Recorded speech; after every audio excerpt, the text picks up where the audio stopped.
Hi and welcome back to the channel. In today's video, I'm gonna show you that how you can create a Pinterest account. So without wasting any time, let's begin our video. First, you need to go to the Play Store or App Store on your device and download and install a Pinterest application. Once you've done that, you need to tap on Open the application.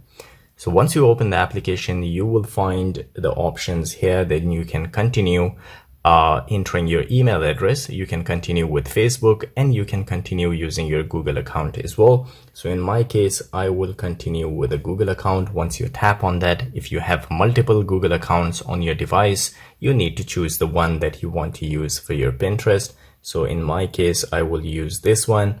Once you tap on that, then you need to tap on agree and share.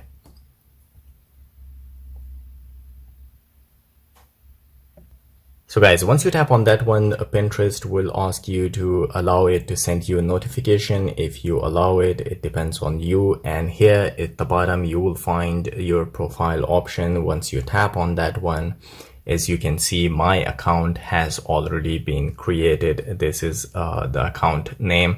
So you can edit it later on if you want to, but this is how you can create a Pinterest account. If you like this video, don't forget to subscribe. I will see you in the next video. Till then, take care.